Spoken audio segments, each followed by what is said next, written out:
څنګه کولی شو د فیسبوک ټیم یا د فیسبوک کمپنۍ ته ریپلای ورکړو چې زموږ اکاونټ ډسیبل دی یا په بل څه باره کې هر مشکل لپاره تاسو فیسبوک کمپنۍ سره څنګه کنټیکټ کولی شئ. د دې لپاره به تاسو راسئ دوستانو خپل فیسبوک به راخلاص کړئ او دلته به راسئ پر دغه درې سره به سره ټیک اپشن باندې به کلیک وکړئ.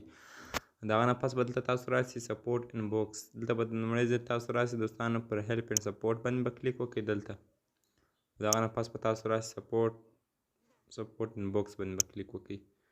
هر کله چې تاسو پر دې باندې کلیک وکړئ دلته به تاسو ته هغه اپشن راخلاص شي چې تاسو خپل مشکل د فیسبوک کمپنۍ ته یا فیسبوک ټیم ته وړاندې کوئ.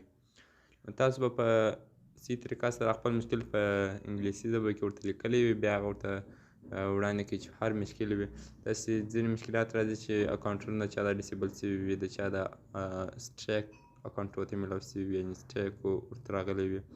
نو هر مشکل چې تاسو د دې نیم یې نه بدلیږي، بل مشکل وي بل مشکل وي، د فیسبوک کمپنۍ سره دلته تاسو رابطه کولی شئ په همدغه ځای کې او دلته تاسو خپل مشکل ورته وړاندې کولی شئ. دلته دوستانو نیټ څه کمزوری دی، زه به ویډیو سټاپ کړم. همدا دی دوستانو، فکر کوم تاسو صبر وکړئ چې دا راشي دوستانو. نو په همدغه ځای کې به تاسو یو لیکنه ورته تاسو به لیکنه په صحیح ډول سره لیکلې وي په انګلیسي ژبه کې، هغه به دلته ورته پیسټ کړئ. دلته دوستانو ما اوس 2-3 ریکویسټ ورته وکړم، نو در 3 دی که در 2 دانې بالا نه ورته کېږي. ریپورټس اباوټ ادر پر دې باندې به کلیک وکړئ دوستانو. دلته به تاسو ته یو چوکاټ غوندې ځای راسي، هلته به تاسو خپل لیکنه پیسټ کړئ.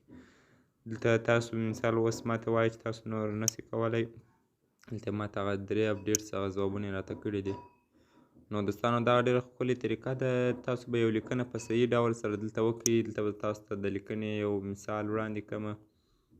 دا دی دوستانو، د مثال داسې ما لیکلي دوستانو، تاسو لیدلی شئ.